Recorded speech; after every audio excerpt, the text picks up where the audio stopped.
Friends, welcome to our channel. Friends, आज हम जानेंगे जमानत के बारे में। कब और किसे मिलेगी जमानत, कितने हैं इसके प्रकार। सो फ्रेंड्स, वीडियो अंत तक देखें, लाइक कमेंट शेयर कीजिए और सब्सक्राइब करना न भूलिए। तो चलिए जानेंगे जमानत के बारे में। कई बार जीवन में इंसान से कोई अपराध हो जाता है या फिर रंजिश के चलते कोई किसी को झूठे मामले में फंसाता है और पुलिस उसे गिरफ्तार कर लेती है। तो ऐसे में उस शख्स को कानून में जमानत लेने का अधिकार दिया गया है। बेल के लिए आवेदन करने से पहले यह जानना जरूरी है कि अपराध क्या हुआ है और इसे लेकर जमानत के प्रावधान क्या है।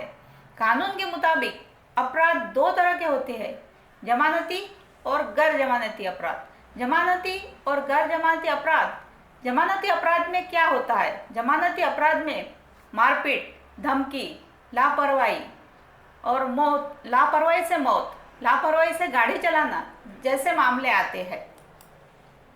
दंड प्रक्रिया संहिता सीआरपीसी में एक पूरी सूची बनाई गई है। ये वैसे मामले हैं जिसमें 3 साल या उससे कम की सजा हो। सीआरपीसी की धारा 436 के तहत जमानती अपराध में कोर्ट द्वारा जमानत दे दी जाती है। कुछ परिस्थितियों में सीआरपीसी की धारा 169 के तहत थाने से ही जमानत दिए जाने का भी प्रावधान है। गिरफ्तारी होने पर थाने का इंचार्ज बेल बॉन्ड भरवाने के बाद आरोपी को जमानत दे सकता है। अब गैर जमानती अपराध यानी क्या होता है?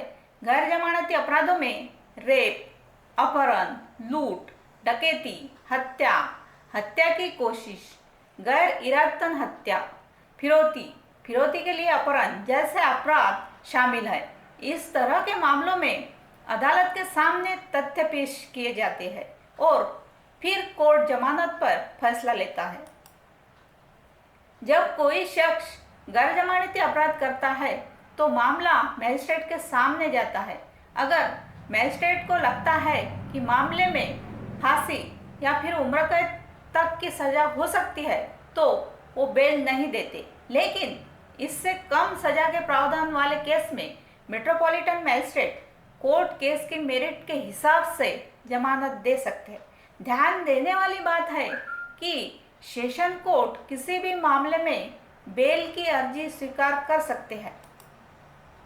सेशन कोर्ट में अगर उम्र कैद या फांसी की सजा का प्रावधान वाले केस में सीआरपीसी की धारा 437 के अपवाद का सहारा लेकर जमानत अर्जी लगाई गई हो तो उस आधार पर कई बार जमानत मिल सकती है। लेकिन यहाँ बता दें कि ये याचिका कोई महिला या शारीरिक या मानसिक रूप से बीमार व्यक्ति हो लगा सकता है, लेकिन बेल देने का आखिरी फैसला कोर्ट का ही होगा। जमानत के प्रकार कितने होते हैं? जमानत के प्रकार। अग्रिम जमानत। अग्रिम जमानत से मतलब है कि अगर किसी आरोपी को पहले से आभास है कि वो किसी मामले में गिरफ्तार हो सकता है तो वो गिरफ्तारी से बचने के लिए सीआरपीसी की धारा 438 के तहत अग्रिम जमानत की अर्जी कोर्ट में लगा सकता है। कोर्ट अगर अग्रिम जमानत दे देता है तो अगले आदेश तक आरोपी व्यक्ति को इस मामले में गिरफ्तार नहीं किया जा सकता। रेगुलर बेल यानी क्या होता है? रेगुलर बेल जब किसी आरोपी के खिलाफ ट्रायल कोर्ट में मामला पेंडिंग है तो उस दौरान आरोपी सीआरपीसी की धारा 439 के तहत अदालत से जमानत मांग सकता है। यहाँ ट्रायल कोर्ट या हाई कोर्ट केस की स्थिति के आधार पर अपना फैसला देते हैं। इस धारा के अंतर्गत आरोपी को रेगुलर बेल या फिर अंतरिम जमानत दी जाती है। इसके लिए कोर्ट आरोपी से मुचलका भरवाता है और आरोपी को जमानत के दौरान कोर्ट द्वारा दिए गए निर्देशों का पालन करना होता है। सीआरपीसी की धारा 436 ए सीआरपीसी की धारा 436 ए अगर कोई आरोपी किसी मामले में अंडर ट्रायल है और जेल में है और उस पर लगे आरोप में जितने दिन की सजा हो सकती है और उससे आधा या आधे से ज़्यादा समय जेल में बिता चुका है तो वो सीआरपीसी की धारा 436 ए के तहत कोर्ट में जमानत के लिए अपील कर सकता है। चार्जशीट दाखिल न होने पर बेल कानून में प्रावधान है कि अगर पुलिस समय पर चार्जशीट दाखिल नहीं करती है तो भी आरोपी को जमानत दी जा सकती है, चाहे मामला कितना भी गंभीर क्यों न हो। ऐसे अपराध जिसमें 10 साल या उससे ज़्यादा की सजा का प्रावधान है, उनमें आरोपी को गिरफ्तारी के 90 दिनों के अंदर चार्जशीट दाखिल करना जरूरी है। इस समय में अगर चार्जशीट दाखिल नहीं होती है तो आरोपी को सीआरपीसी की धारा 167 के तहत जमानत दिए जाने का प्रावधान है। वही 10 साल की कैद की सजा से कम वाले मामलों में 60 दिनों के भीतर चार्जशीट दाखिल करना जरूरी है। इस समय में चार्जशीट दाखिल नहीं करने पर जमानत का प्रावधान है। इस दौरान अगर चार्जशीट दाखिल कर दी जाती है तो जमानत केस की मेरिट के आधार पर ही तय होती है।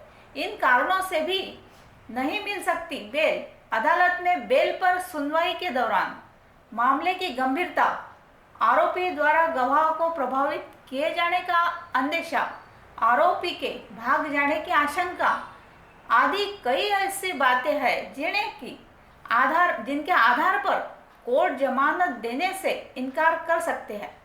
आरोपी अगर आदतन अपराधी है तो भी बेल नहीं मिलती। केस की किसी भी स्टेज पर जमानत दी जाए, इसके लिए कोई ऐसे मापदंड नहीं है। अंतिम फैसला सिर्फ अदालत का मामला अगर गंभीर हो और गवाह को प्रभावित किए जाने की आशंका हो तो चार्ज फ्रेम होने के बाद भी बेल नहीं मिलती। केस के ट्रायल के दौरान मुख्य गवाहों के बयान और आरोपी के खिलाफ हो तो भी आरोपी को जमानत मिलना मुश्किल है। उदाहरण के तौर पर महिला के साथ दुष्कर्म के केस में पीड़िता अगर सुनवाई के दौरान दुष्कर्म होने की बात से मुकर जाए तो आरोपी को जमानत मिल सकती है, लेकिन अगर आरोपी के खिलाफ बयान दे दे तो जमानत मिलने की संभावना लगभग समाप्त हो जाती है। यही स्थिति दूसरे गंभीर मामलों में भी है।